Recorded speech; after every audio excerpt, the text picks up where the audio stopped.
आतंकी आते थे, किसी भीड़ भाड़ वाले इलाके में बम फोड़ करके चले जाते थे, कहीं बस स्टैंड पर बम फोड़ करके चले जाते थे, कहीं रेलवे स्टेशन पर बम फोड़ के चले जाते थे, यहां तक कि शहीदों के सिर काट करके भी ले जाते थे।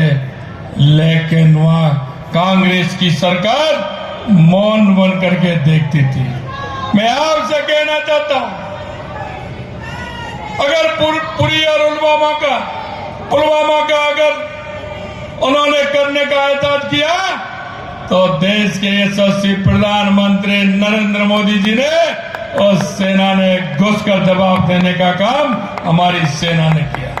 मित्रों, मैं आपसे कहना चाहता हूं कि देश के यशस्वी प्रधानमंत्री नरेंद्र मोदी जी ने गरीब से लेकर के विकास से लेकर के सीमाओं को की सुरक्षा से लेकर के और देश में स्वाभिमान और सम्मान से लेकर के दुनिया में अगर भारत का नाम किया है तो देश के यशस्वी प्रधानमंत्री नरेंद्र मोदी जी ने किया है।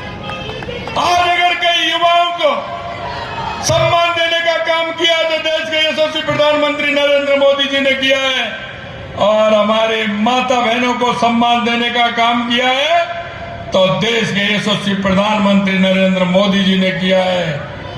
अगर किसानों को सम्मान देने का काम किया है तो देश के यशस्वी प्रधानमंत्री नरेंद्र मोदी जी ने किया है। अगर गरीब को सहारा देने का काम किया है तो देश के यशस्वी प्रधानमंत्री नरेंद्र मोदी जी ने किया है। मित्रों, मैं आपसे कहना चाहता हूं, इस कांग्रेस की राजस्थान की सरकार जिस तरह से उन्होंने भ्रष्टाचार किया, जिस तरह से आए दिन युवाओं के सपनों को तोड़ने का काम किया, 19 पेपर में से 17 पेपर लीक करने का काम इस राजस्थान की सरकार ने किया। और हम आपसे कहना चाहते हैं, हमने वायदा किया था, राजस्थान की जनता से हमने वायदा किया था कि जिन्होंने युवाओं के आंखों में आंसू लाया है, जिन्होंने युवाओं के सपने को तोड़ा है, हम उनको किसी भी कीमत पर छोड़ने वाले नहीं है, किसी भी कीमत पर छोड़ने वाले नहीं है। आप देख रहे हो आए दिन उनकी गिरफ्तारी हो रही है, और हम आपसे कहना चाहते हैं, वो कितना भी बड़ा आदमी हो, हम किसी भी कीमत पर उसको छोड़ने वाले नहीं है, ये विश्वास हम आपको दिलाते हैं। माननीय हमारे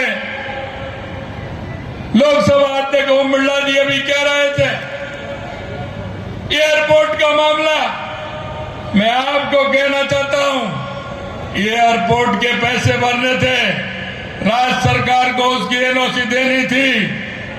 माननीय ओम जी भाई साहब का फोन गया, क्योंकि हमें पता है कि देश के यशस्वी प्रधानमंत्री नरेंद्र मोदी जी इस कोटा की धरती से उन्होंने कहा था कि कोटा में एयरपोर्ट बनेगा। मैं आपको विश्वास दिलाता हूं, सरकार बनने के 20 दिन बाद 48 करोड़ रुपए हमने जमा कराने का काम किया और हमने सारी बाधाएं दूर करने का काम किया। क्योंकि आप जानते हो, मोदी जी की गारंटी यानी पूरा होने की गारंटी, यानी पूरा होने की गारंटी। मैं आपको यह विश्वास दिलाता हूं, सारी बाधाएं दूर करके कोटा की धरती पे जो देश के यशस्वी प्रधानमंत्री नरेंद्र मोदी जी ने कहा है, वो गारंटी पूरी करने की बात मैं आपसे कह रहा हूं कि पूरी होगी, और कोटा की धरती पर एयरपोर्ट बन करके जल्दी हवाई यात्रा शुरू होने वाली है। ये मैं आपके बीच में कहना चाहता हूं। मित्रों, मैं आपके बीच में यह भी कहना चाहता हूं, कोटा का नहीं, आप बहुत ही सौभाग्यशाली व्यक्ति हो मेरे भाई और बहनों, कि आपको ओम बिरला जैसा नेतृत्व करने वाला एक सांसद आपको मिला है। आप बहुत भाग्यशाली हैं। बिरला जी ने कोटा का नहीं, पूरे राजस्थान का नाम ऊंचा किया है, पूरे राजस्थान का। और मैं आपसे यही कहना चाहता हूं मित्रों, राजस्थान की सरकार है, हमने आपसे जो वायदा किया है, हम एक एक वायदे को हम आपके बीच में पूरा करेंगे। मैं कहना चाहता हूं, हमारी सरकार को आए 3.5 महीने के लगभग हुए हैं, लेकिन हमने 45% वायदों को पूरा किया है। 45%। आपने देखा होगा जो वायदे किया, किसान सम्मान निधि हो, गेहूं पर एमएसपी बढ़ाने का काम हो, हमारे सामाजिक सुरक्षा पेंशन बढ़ाने का काम हो, हमारे जनप्रतिनिधि या पंचायत के हो, नगर पालिका के हो, उनका भत्ता बढ़ाने का काम हो।